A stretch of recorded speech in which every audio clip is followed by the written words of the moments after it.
I got involved with various Vietnam veterans groups going back to the early 80s in the Chicago area and started supporting them.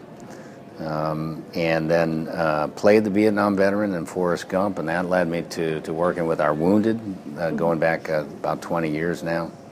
And after September 11th, I just felt, having been involved with veterans over the years and having great appreciation for those that serve, I wanted to do something to help our active duty folks who are going out to Afghanistan and Iraq. So that's when I volunteered for the USO and started supporting a lot of different military charities, and then that manifested itself into the eventual creation of my own foundation, which is totally devoted to military and first responders, the Gary Sinise Foundation. I started visiting our troops overseas with the USO years ago, and I had some musicians that I played with for fun. And I had done several handshake tours, and I just wanted to entertain in the spirit of Bob Hope and the other entertainers that go out and sing and dance and do different things. And I played bass, and I talked the USO into letting me take the musicians with me, and then so I called it the Lieutenant Dan Band. And that was over 10 years ago, and I just wanted to keep doing it as this war is dragged on, and we have a lot of people who need some entertainment, need a morale boost.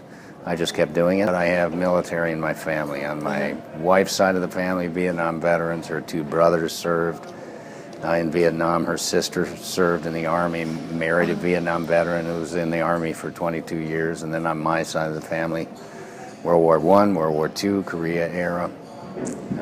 And we have currently serving a soldier who's my nephew, 2 deployments to Afghanistan, and now he's a recruiter, so he's in the Army full-time, and a lot of military around me.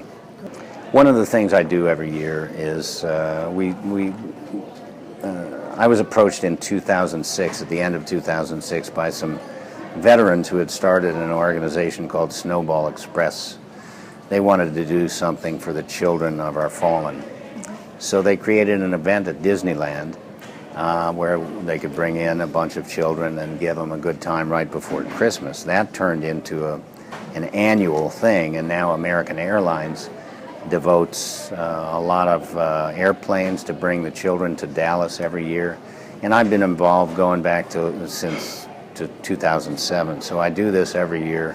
Go to Dallas, play a concert for all these children. We'll probably bring in 2,000 children to Dallas and just give them a good time. And these are all children that have lost a parent in the war, a mom or a dad.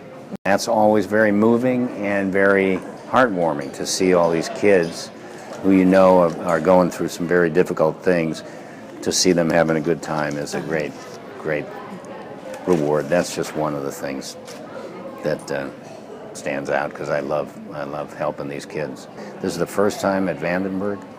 I'm told that there hasn't been a USO show here maybe since the 40s. Oh, wow. So I teamed up with the USO, and we're glad to be here, and I'm sure everybody's going to have a great time tonight. It's a big thank you to everybody here at Vandenberg for the mission and for staying with it and for defending our country. We can never do enough for those who serve us, and I'm just trying to show my appreciation by coming out.